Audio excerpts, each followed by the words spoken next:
if we just look in our household, go in our household, it shows you your household is actually how America is ran.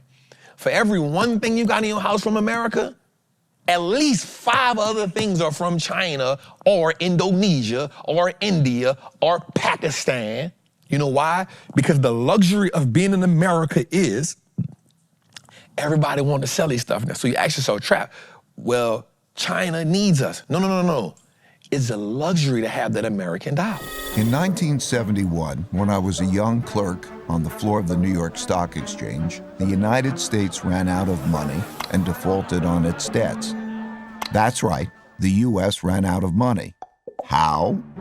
Well, back then, gold was the money used in transactions between countries.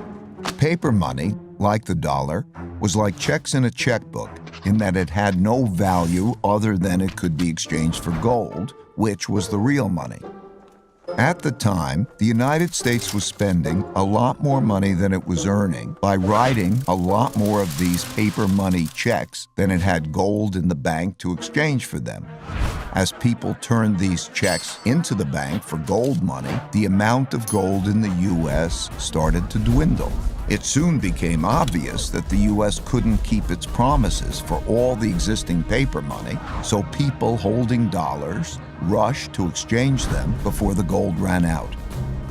Recognizing that the U.S. was going to run out of real money, on Sunday evening, August 15th, President Nixon went on television to tell the world that the U.S. was breaking its promise to let people exchange their dollars for gold. Of course, he didn't say it that way. He said it more diplomatically, without making it clear that the United States was defaulting. The strength of a nation's currency is based on the strength of that nation's economy. And the American economy is by far the strongest in the world. Accordingly, I have directed the Secretary of the Treasury to take the action necessary to defend the dollar against the speculators.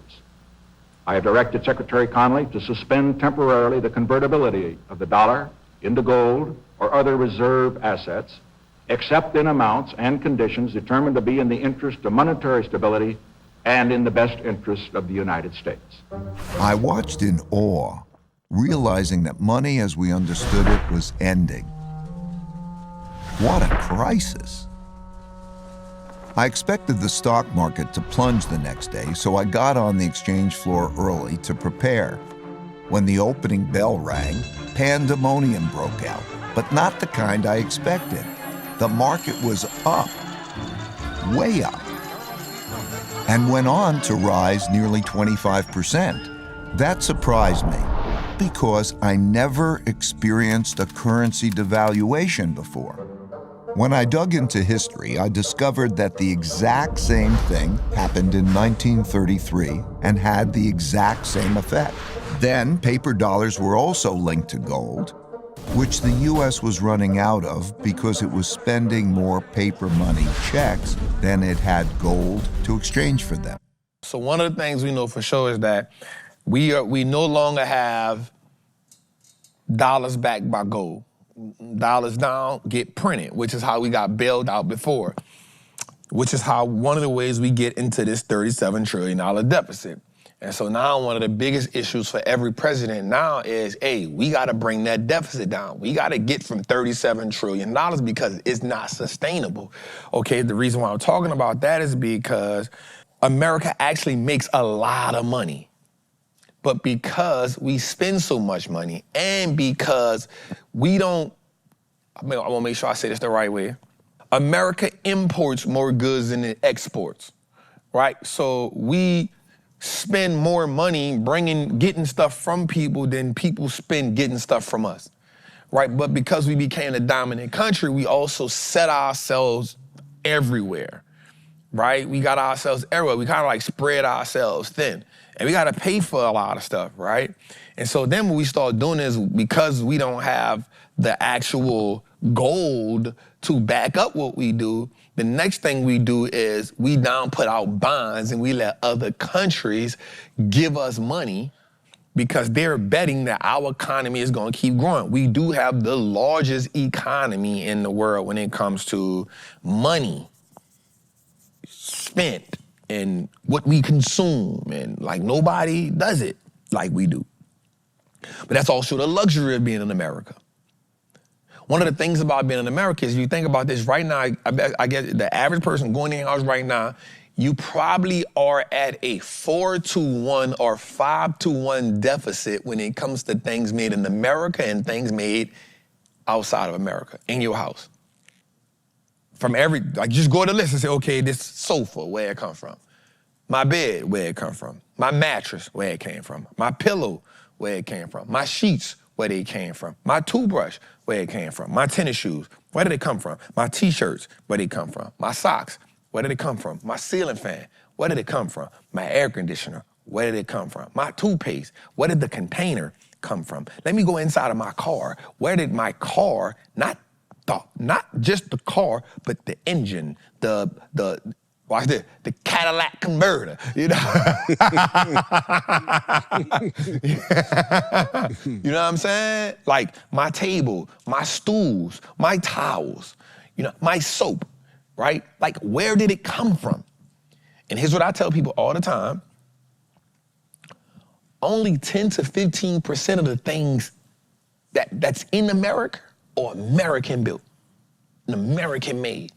I'm talking 100% American built and American made. And guess what? Even the ingredients to the foods that we use. Jose, why you think you spazzed out the other day when we found out the chicken was from Vietnam? I did. We get chicken from Vietnam. Of course, surely we didn't think we had all the chickens. I did. I thought we You feel me? That's crazy. We thinking we got all the chickens, but surely, bro, like we don't. Pork comes from pork.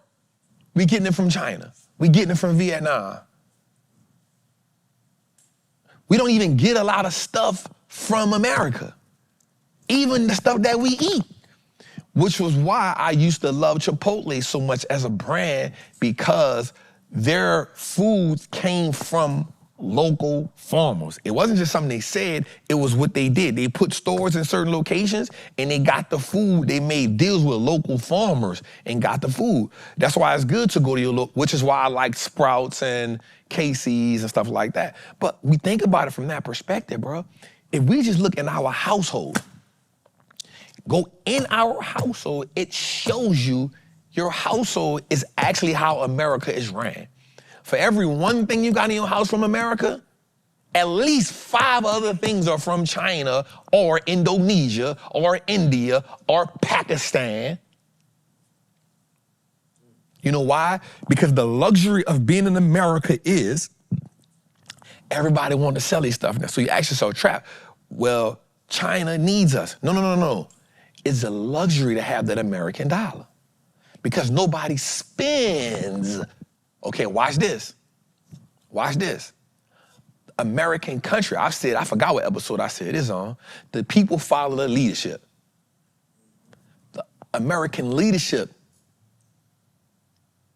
don't value money. How the hell the people gonna value money? How the hell the people gonna value the money? So we keep telling ourselves that these countries they can't make it without us. Well, it will be painful for them, but they can go to India, they can go to these other countries and still make bread. But guess what, fam? We don't even know how to produce stuff here. It's real. We stopped being producers in the 70s. You know why Detroit fell so hard? Detroit fell so hard. Detroit, I think I heard John Hope say this one time, like Detroit was actually one of the richest cities in the world. Guess why? Because all of the car dealerships were in Detroit, American made. Here's what happens though. You start realizing, why do I need to make this car 100% here when I can go get it over there for cheaper and keep the same price tag and make more profit? So instead of making 100% of the car here, you start making 70% of the car here. And then you start making 30% of the car here. And then you start making 20% of the car here. And then you start saying, you know what, I just need to make the license plate here. And so now a great city like Detroit folds. Over the last few years, 3 big things that hadn't happened in my lifetime prompted me to do this study.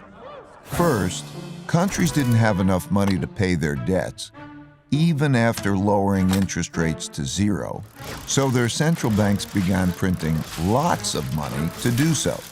Second, big internal conflicts emerged due to growing gaps in wealth and values. This showed up in political populism and polarization between the left, who want to redistribute wealth, and the right, who want to defend those holding the wealth. And third, increasing external conflict between a rising great power and the leading great power, as is now happening with China and the United States. What I want to talk about in that situation was the printing of money. There's always another country that is growing. There's always another country that is always building themselves up. But then you got to ask ourselves, like, the internal conflict is what gets us.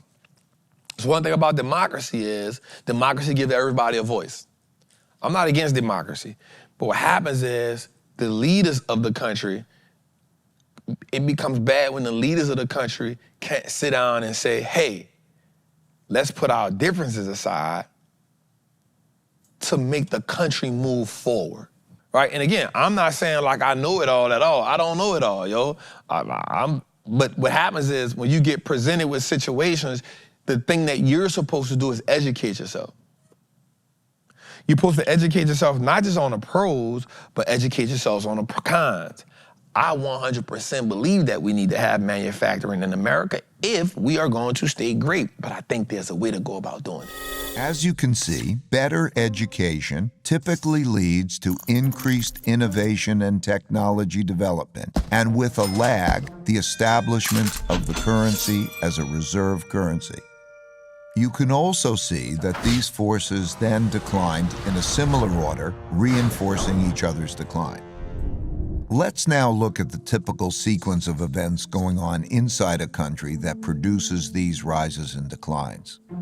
In a nutshell, the big cycle typically begins after a major conflict, often a war, establishes the new leading power and the new world order.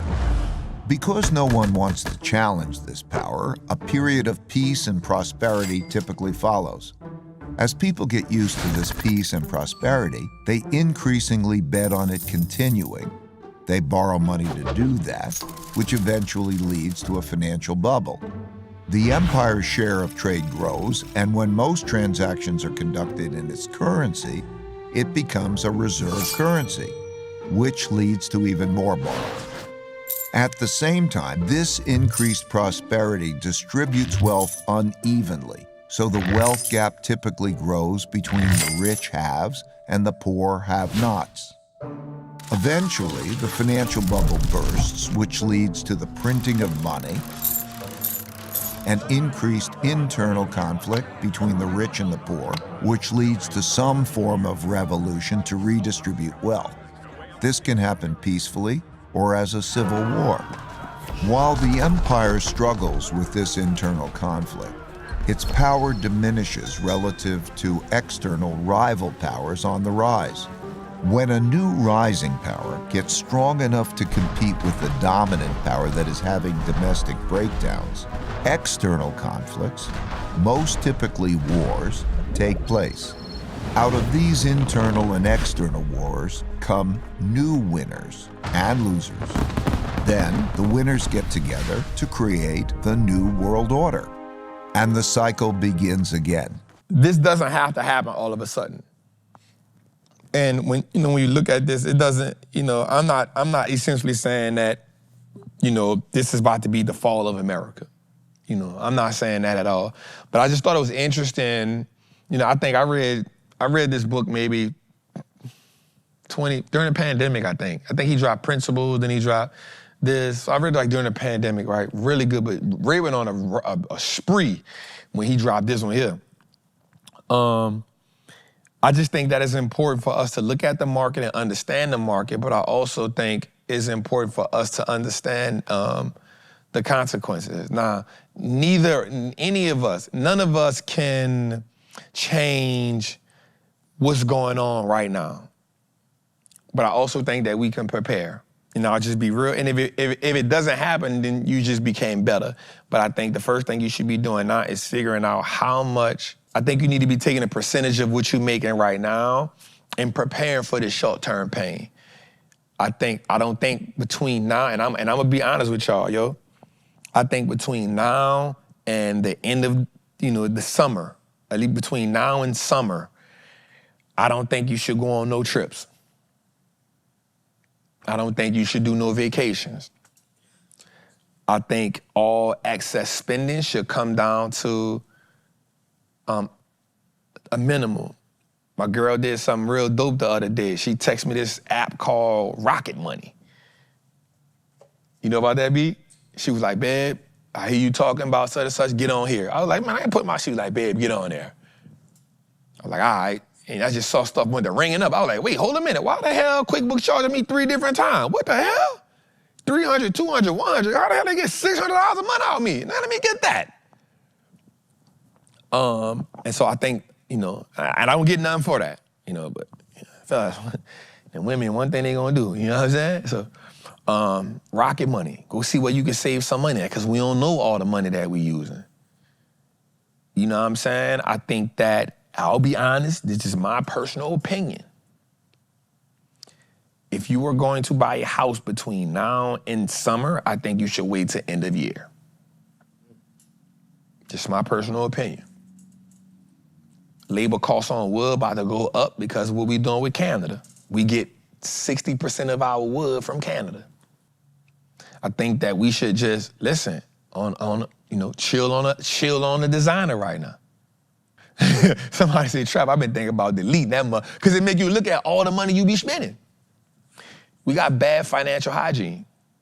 I'm just being real with y'all right now, y'all. Yeah, we gonna make money in the market. That's cool. I love it. It ain't no big deal.